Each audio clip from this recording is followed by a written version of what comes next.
वचन दिले तू मला ह्या मालिकेच्या पुढील काही येणाऱ्या भागांचे अपडेट जाणून घेऊया आपल्या आजच्या या व्हिडिओमध्ये।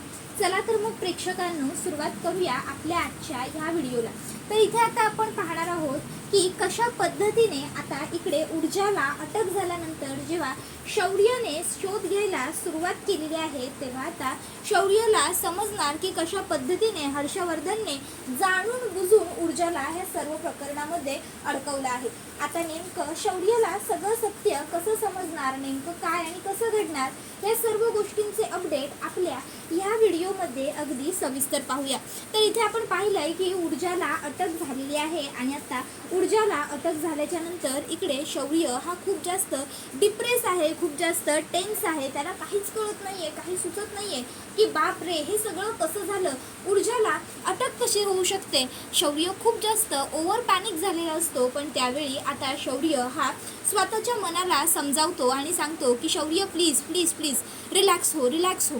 ह्या अशा परिस्थितीत ऊर्जाने काय केलं असतं, ऊर्जा अशी पॅनिक झाली नसती। ऊर्जाने काय केलं असतं, ऊर्जा ही शांत राहिली असती आणि तिने शांतपणे या सर्व प्रकरणाचा व्यवस्थित विचार केला असता, तिने सर्व गोष्टी व्यवस्थित मॅनेज केल्या असत्या।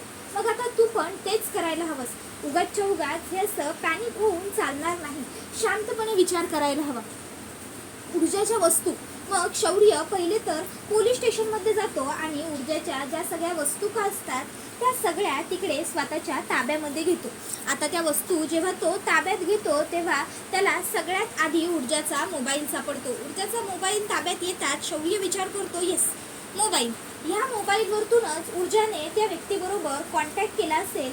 ऊर्जा त्या ठिकाणी पोहोचली तेव्हा ऊर्जाला मोबाईलवरतीच फोन वगैरे काहीतरी आला असेल ना, तिच्या मोबाईलचा डेटा सगळा काढला पाहिजे आणि मग शौर्य आता ताबडतोब श्रुतीला कॉल करतो। श्रुती म्हणजे जहागीरदार असोसिएटमध्ये काम करत असलेली एक हुशार आणि उत्तम वकील, जी हर्षवर्धनचं सगळं काही काम व्यवस्थित सांभाळते शौर्य आणि आदित्यच्या नंतर। मग शौर्य आता श्रुतीला म्हणतो, श्रुती माझं एक खूप महत्त्वाचं काम आहे तुझ्याकडे, एक काम कर, मी तुला ऊर्जाचा मोबाईल नंबर पाठवतोय, तिच्या मोबाईल नंबरच्या अकॉर्डिंग सगळ्या डिटेल्स काढ, तिला कोणाचे फोन कधी आले होते, तिला कोणी मेसेज केले होते, काय काय सगळ्या गोष्टींचे अपडेट मला लवकरात लवकर हवे। तुझे कॉन्टॅक्ट खूप स्ट्रॉंग आहेत म्हणून तुला सांगतोय मी, हे सगळं मी केलं असतं। त्यावर श्रुती म्हणते I am really very sorry शौर्य। त्यावर शौर्य म्हणतो, श्रुती काय झालं, तू सॉरी कशासाठी म्हणतेस। त्यावर मग श्रुती आता शौर्याला सांगते की शौर्य कारण मी तुझी कुठल्याही पद्धतीची मदत नाही करू शकत। त्यावेळी शौर्य म्हणतो काय झालंय पण का। त्यावेळी मग श्रुती शौर्याला सांगते, मला हर्षवर्धन साहेबांनी आधीच सांगितलेलं आहे की ऊर्जाच्या केसमध्ये शौर्यला कुणीही काहीही मदत करायची नाही, त्यामुळे मीच काय तुला आपल्या स्टाफपैकी कोणीही कसलीही मदत करणार नाहीये। आम्हाला खरंच ऊर्जा मॅडमसाठी एवढं करायला आवडलं असतं, पण खरंच आम्ही काही नाही रे करू शकत, आमच्या नोकरीचा प्रश्न आहे। शौर्य म्हणतो ठीक आहे ठीक आहे ठीक आहे, तू ठेव फोन ठेव। आणि त्यानंतर मग शौर्य खूप जास्त हर्षवर्धनवरती चिडतो, त्याला राग येतो की डॅड असं कसं वागू शकतात, इथे राग रुसवा हे सगळं बघत बसण्याची ही वेळ आहे का। इथे ऊर्जावरती एवढं मोठं संकट ओढवलं आहे, या सगळ्यातून मार्ग कसा काढायचा, ऊर्जाला कसं सोडवायचं हे सगळं बघायचं, ते सर्व बाजूला ठेवून डॅड कसलं हे लहान मुलांसारखं वागत आहेत ना, मला खरंच काही सुचतच नाहीये। मग तो विचार करतो नाही नाही शौर्य नाही, ह्या अशा प्रसंगी चिडचिड करून प्रश्न सुटणार नाहीयेत, तर उलट आणखीन जास्त गोष्टी कॉम्प्लिकेटेड होणार आहेत। तर आधी शांत हो आणि शांतपणे शांत डोक्याने विचार कर। मग शौर्य आता ताबडतोब त्याच्या एका मित्राला कॉल करतो आणि त्याच्या मित्राला फोन करून तो रिक्वेस्ट करतो की मला माझ्या बायकोच्या मोबाईलचा सर्व डेटा काढायचा आहे। त्यावेळी आता त्याचा मित्र म्हणतो काय बायकोवर जेलेसी वगैरे होतोयस की काय। त्याबरोबर शौर्य म्हणतो अरे जेलेसीचा प्रश्न नाही आहे रे, माझी बायको एका खूप मोठ्या अडचणीत सापडली। आणि मग आता तो त्याच्या मित्राला ऊर्जाबरोबर घडलेला सर्व प्रकार सांगतो। त्यावेळी त्याचा मित्र त्याला काळजी करू नको, मी तुझी नक्की मदत करेन असं सांगतो आणि त्याने सांगितलेला सर्व ऊर्जाच्या मोबाईलमधला डेटा कव्हर करण्यासाठी ऊर्जाचा मोबाईल नंबर मागतो। आता ऊर्जाचा मोबाईल नंबर त्याने मागितल्यानंतर शौर्य ताबडतोब त्याला मोबाईल नंबर देऊन टाकतो। मग तो घरी आलेला असतो आणि घरी येऊन इकडे शौर्य हा हर्षवर्धनवरती रागवलेला असतो. तो म्हणत असतो, डॅड काय अर्थ आहे या सगळ्याला? तुम्ही आपल्या स्टाफला सांगितलेलं आहे की आपल्या स्टाफपैकी ऊर्जाला सोडवण्यासाठी माझी मदत कुणीच करायची नाही. असं का वागलात तुम्ही डॅड? हे सगळं करून तुम्हाला काय मिळतंय? डॅड तुम्ही विसरताय, ऊर्जा ही आत्ता ऊर्जा शिंदे नसून ॲडव्होकेट ऊर्जा हर्षवर्धन जहागीरदार, सौभाग्यवती ऊर्जा हर्षवर्धन जहागीरदार आहे डॅड. त्यामुळे जर ऊर्जाची बदनामी होत असेल ना तर तिथे आपली सुद्धा बदनामी होतेच. त्यावेळी विजया ही शौर्यला सांगते, 1 मिनिट, चुकतोयस तू बाळा. तुझी इच्छा होती म्हणून फक्त आम्ही त्या मुलीला या घरात घेतलं, पण ह्या घरची सून म्हणून आम्ही कधी तिला स्वीकारलं नव्हतंच. त्यामुळे आमची कुठल्याही पद्धतीची बदनामी होत नाहीये आणि हे सगळ्या जगाला माहिती आहे की ॲडव्होकेट हर्षवर्धन जहागीरदार आणि त्यांची पत्नी म्हणजेच विजया जहागीरदार यांनी त्या ऊर्जाला कधी सून म्हणून स्वीकारलंच नव्हतं ते. त्यावेळी मग शौर्य म्हणतो, मॉम स्टॉप इट, काय चाललंय तुझं? अगं डॅड असे वागले, मला वाटलं होतं की मान तू तरी ऊर्जाला समजून घेशील. एक बाई असून तू दुसऱ्या बाईबद्दल असं कसं? इतक्यात शौर्यचा फोन वाजतो. शौर्य ताबडतोब फोन उचलतो आणि शौर्याचा मित्र शौर्यला सांगतो, शौर्य ऊर्जा वहिनींच्या फोनवरती काही कॉल आणि मेसेज आलेत ज्यामध्ये तू म्हटलेल्या त्या फॅक्टरीचा उल्लेख आहे. म्हणजे तू मला ज्या डिटेल्स पाठवल्यास त्या डिटेल्समध्ये जे नाव आहे त्या फॅक्टरीचं नाव आहे त्या मेसेजेसमध्ये. त्यावर शौर्य म्हणतो, कोणाचा नंबर आहे तो? कोणी मेसेज केलेत? कोणी कॉल केलेत ऊर्जाला ते? त्यावेळी शौर्यला त्याचा मित्र म्हणतो, कदाचित तुझा विश्वास बसणार नाही शौर्य. शौर्य म्हणतो, हे बघ जे काही असेल ते प्लीज मला सांग, कोणी केलं हे सगळं? त्यावेळी त्याचा मित्र सांगतो, अंकलने केलं हे सगळं. त्यावर शौर्य म्हणतो, अंकल कोण? त्याबरोबर तो म्हणतो, शौर्य मी तुझ्या डॅडबद्दल हर्षवर्धन अंकलबद्दल बोलतोय. आता हे ऐकून शौर्याला खरोखर विश्वास बसत नाही. तो विचारतो की तू काय बोलतोयस, हे तुला तरी कळतंय का? त्यावर तो म्हणतो, हो मला कळतंय आणि मी तुला जे खरं आहे ना तेच सांगतोय शौर्य. खरंच हे सगळं हर्ष अंकलने केलंय. आता हे ऐकून शौर्य आणखीन जास्त तापतो. तो जाऊन डायरेक्ट हर्षवर्धनला जाब विचारणार असतो, पण त्याचा मित्रच त्याला सावध करतो की जाऊन तू हर्ष अंकलला काही विचारू नको, कारण ते सरळ काहीच कबूल करणार नाहीयेत. उलट ते मागे जर काही पुरावे सुटले असतील तर ते सुद्धा नष्ट करून टाकतील. मग शौर्य शांत होतो. स्वतःचं डोकं शांत करून तो विचार करतो की चिडचिड करून चालणार नाही, शांत पद्धतीनेच मार्ग काढावा लागेल, शांत डोक्याने विचार करावा लागेल. आणि त्यावेळी मग दुसऱ्या बाजूला इकडे हर्षवर्धन हा आता ऑफिसला जायला निघालेला असतो. तो शौर्यालाही ऑफिसला येतोयस ना असं विचारतो. त्यावेळी शौर्य सांगतो की नाही, माझं थोडं दुसरीकडे काम आहे तर मला वेळ नाही आहे, मी येईन नंतर. आणि त्याच्यानंतर मग हर्षवर्धन तिकडनं निघून जातो. हर्षवर्धन तिकडनं निघून गेल्याच्या नंतर इकडे थोड्या वेळाने विजया जी असते ती सुद्धा मंदिरात जायला निघते. आता विजया तीर्थाला म्हणते, तीर्था तू कॉलेजलाच चालली आहेस ना, चल मीही येते तुझ्याबरोबर, आपण एकत्रच जाऊ, मला मंदिरात जायचंय. तीर्था म्हणते, मॉम अचानक आज मंदिरात? त्यावेळी विजया तिला सांगते, हो ती ऊर्जा नावाची बॅट आपल्या घरातून निघून गेली ना त्यासाठी मला मंदिरात जायचंय. तीर्था म्हणते, मॉम. त्याबरोबर विजया म्हणते, मॉम काय मॉम, बरोबरच बोलते मी, त्या मुलीची लायकी हीच होती हे मला आधीपासूनच माहीत होतं, पण तुम्हा सगळ्यांच्याच डोळ्यावर तिच्या प्रेमाची पट्टी बांधली गेली होती ना, त्यामुळे मला काही करता येत नव्हतं. पण आता देवाच्या कृपेने, देवाच्या दयेने जर सगळं व्यवस्थित झालंय तर बरंच आहे. तू येतेस की मी निघू? त्याबरोबर विजया आणि तीर्था दोघीही तिकडनं निघतात. त्यानंतर इकडे आता हर्षवर्धन आणि विजया दोघंही घरात नाही आहेत. हे जेव्हा शौर्याला कळतं, शौर्य विचार करतो, माफ करा मला डॅड, पण आज तुमच्या खोलीची झडती घेण्याशिवाय माझ्याकडे दुसरा कुठलाही पर्याय नाहीये. आज काहीही झालं तरी मला हे करावंच लागेल. त्यानंतर हर्षवर्धन आणि विजयाच्या खोलीच्या दिशेने शौर्य चालत येतो. खरं तर हे सगळं करायला शौर्याला बिलकुल आवडत नसतं. स्वतःच्या आईवडिलांच्या खोलीत अशी झडती घेणं हे कितपत योग्य आहे हा प्रश्न सतत त्याच्या मनाला सतावत असतो. पण मग दुसऱ्या बाजूला त्याला आपल्याला ऊर्जाला सोडवायचं आहे हे सुद्धा आठवतं. मग शौर्य हर्षवर्धन आणि विजयाच्या रूममध्ये येतो. रूमचा दरवाजा बंद करतो आणि तो रूममध्ये शोधाशोध करायला सुरुवात करतो. हर्षवर्धन ज्या ठिकाणी त्याच्या कामाच्या वस्तू ठेवतो, कामाच्या फाईल्स ठेवतो, डॉक्युमेंट्स ठेवतो, तिथे जाऊन शौर्य पहिल्यांदा चेक करतो. तिथे काहीही नसतं.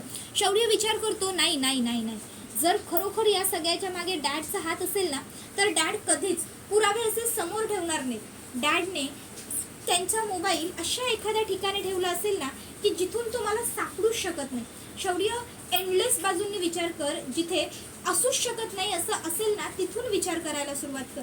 मग आता शौर्य हा खूप खूप खूप खूप जास्त विचार करतो आणि त्यानंतर मग त्याला हर्षवर्धनच्या खोलीत ज्या उषा असतात त्या दिसतात आणि मग हर्षवर्धनची जी उशी असते, शौर्य त्या उशीचं कवर काढतो, उशीची चेन उघडतो, चेनमधला कापूसही बाहेर काढतो आणि त्याच्यानंतर त्याला त्याच्यामध्ये तो मोबाईल सापडतो.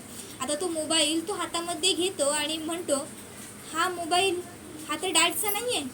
आणि जरी डॅडचा मोबाईल हा असला तरी हा असा उशीच्या कवर पण नाही, उशीच्या आतमध्ये काय करतोय, नक्कीच काहीतरी गफलत इथेच आहे. आणि मग आता हर्षवर्धन हा तो मोबाईल इथे सोडून गेलाय हे शौर्यला माहिती असताना शौर्य आता तो मोबाईल उघडण्याचा प्रयत्न करतो. पण आता हर्षवर्धनने पासवर्ड इतका स्ट्रॉंग टाकलेला असतो की शौर्याला काही तो मोबाईल उघडता येत नसतो. तर तोपर्यंतच हर्षवर्धन फोनवर बोलत बोलत काही फाईल्स घेण्यासाठी घरी आलेला असतो. आता तो रूमचा दरवाजा उघडतो आणि रूममध्ये येऊन बघतो तर काय, शौर्य त्याच्या रूममध्ये आहे आणि तो काहीतरी फाईल्स तपासतोय आणि त्याच्या हातामध्ये त्याचा मोबाईल सुद्धा आहे. आता हे बघून हर्षवर्धनला प्रचंड राग येतो, हर्षवर्धनचा संताप होतो. हर्षवर्धन फोनवर बोलत असलेल्या त्याच्या अशिलाला सांगतो, देशमाने मी तुम्हाला थोड्या वेळात फोन करतो. आणि मग तो फोन कट करून म्हणतो, शौर्य कुठली पद्धत आहे ही, आपल्या आई वडिलांना न विचारता त्यांच्या रूममध्ये येऊन ही अशी तपासणी करण्याची, तुला कोणी परवानगी दिली? विजया कुठे? विजया विजया. त्यावेळी आता त्या ठिकाणी एक मेड येते आणि सांगते की sir I am very sorry पण विजया मॅडम घरात नाही आहेत. त्यावर हर्षवर्धन म्हणतो, कुठे गेली आहे ती? त्याबरोबर मेड सांगते, मंदिरात गेल्यात मॅडम. त्याबरोबर हर्षवर्धन तिच्यावर ओरडतो आणि निघ इकडनं असं सांगतो. त्यानंतर तो शौर्यवरती पुन्हा ओरडायला लागतो आणि म्हणत असतो, कुणी सांगितलं नाही का तुला की अशी कोणाची प्रायव्हसी हरॅस करायची नसते म्हणून? हां.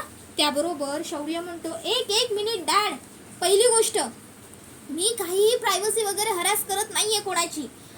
आणि मला एक गोष्ट कळत नाही आहे, स्वतःच्या आई वडिलांच्या खोलीत येण्यासाठी परवानगी आम्हाला कधीपासून घ्यायला लागावी लागली हो? तुम्ही विसरताय का डॅड?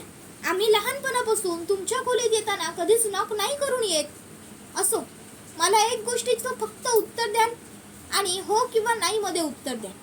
मला सांगा, मी तुम्हाला तुमच्या खोलीत तुम्हाला न सांगता आलो ह्याचा जास्त राग आलाय की तुमच्या खोलीत येऊन ऊर्जाला तुम्ही अडकवलंत का, की काय घडलंय नेमकं हे शोधण्यासाठी पुरावे गोळा करतोय म्हणून राग आलाय? त्यावर हर्षवर्धन म्हणतो, माइंड युअर टंग, विसरू नकोस तू तुझ्या बापाशी बोलतोयस. तुला काय वाटतं तू बोलत जाशील आणि मी ऐकत जाईन? ॲडव्होकेट हर्षवर्धन जहागीरदार आहे मी. हे असले फालतू खेळ खेळायची गरज नाहीये मला. जर मला त्या ऊर्जाची सनद काढून घ्यायची असेल ना तर सहज उभ्या उभ्या तुझ्या नजरेच्या समोर तिच्या डोळ्यांच्या देखत हे सगळं करू शकतो मी. त्यासाठी मला हे असे चीप क्लास लो मेंटॅलिटीचे खेळ खेळायची गरज नाही, समजलं? त्याबरोबर हर्षवर्धन म्हणतो, डॅड प्लीज, किती खोटं बोलणार आहात अजून? तुम्हाला आणखीन खोटं बोलताना काहीच वाटत नाहीये का? हा बघा, हा तुमचा मोबाईल सापडलाय मला आणि कॉल रेकॉर्ड सुद्धा कळलेत. हा मला तुम्हीच या नंबरवरून ऊर्जाला कॉल केलेत ना? तुम्हीच ऊर्जाला त्या फॅक्टरीकडे जायला भाग पाडलत ना? बोला ना डॅड, आता गप्प का आहात? नाही बोलायचं आहे ना तुम्हाला अजूनही काही? ठीक आहे, काही हरकत नाही, नका बोलू. पण डॅड, मार्क माय वर्ड्स, ज्या दिवशी मला समजेल ना की ऊर्जाला अडकवण्यामागे तुमचा हात होता, त्या दिवशी तुम्हाला सुद्धा सोडणार नाहीये मी. And for your kind information, ऊर्जाचं वकीलपत्र मीच घेणार आहे. आणि जितका तुम्हाला कॉन्फिडन्स आहे ना की हर्षवर्धन जहागीरदार, ॲडव्होकेट हर्षवर्धन जहागीरदार कधीच कुठली केस हरत नाही, बाय हुक और क्रूक जिंकतातच. मग आज तुम्हीही माझं ऐकून घ्या. त्याच ॲडव्होकेट हर्षवर्धन जहागीरदारांचाच मुलगा आहे मी पण, तरुण, सळसळतं रक्त असलेला. जर ऊर्जाला अडकवण्यात तुमचा हात असेल ना डॅड, तर आय स्वेअर सोडणार नाहीये मी तुम्हाला, लक्षात ठेवा. आत्तापर्यंत प्रत्येक वेळी मी जे चूक त्याला चूक, जे बरोबर त्याला बरोबर म्हणत आलो. पण आज जर माझे स्वतःचे वडील जरी चुकत असतील ना तरी मी त्यांना सुद्धा शिक्षा मिळवून द्यायला मागे पुढे बघणार नाही. एवढं बोलून शौर्य तिकडनं निघतो. तर दुसऱ्या बाजूला इकडे ऊर्जा तुरुंगात असते आणि तिच्या डोक्यात प्रश्नांचं काहूर माजलेलं असतं. तिला कळत नसतं की हे सगळं नेमकं कसं घडलं, का घडलं आणि कधी घडलं. कारण ऊर्जा ही विचार करते, माझ्या हातात बंदूक होती हे खरंय, पण मी त्या बंदुकीचा वापरच केला नाही. मी त्या बंदुकीतून गोळी झाडलीच नाही. मग विक्रांतला गोळी लागली कशी? मग त्या ठिकाणी आमच्या दोघांव्यतिरिक्त आणखीन कोणी तिसरी व्यक्ती होती का? आणि सगळ्यात महत्त्वाचं, मी तिकडे जाणार आहे हे विक्रांतला माहीतच नव्हतं. मग तिकडे विक्रांत कसा पोहोचला? विक्रांत तिकडे आला तर आला, पद्माचा काय संबंध? पद्मा तिकडे कशी पोहोचली? याचा अर्थ कुणीतरी जाणून बुजून हा सर्व कट रचला होता. पण कोण कोण करू शकतं हे?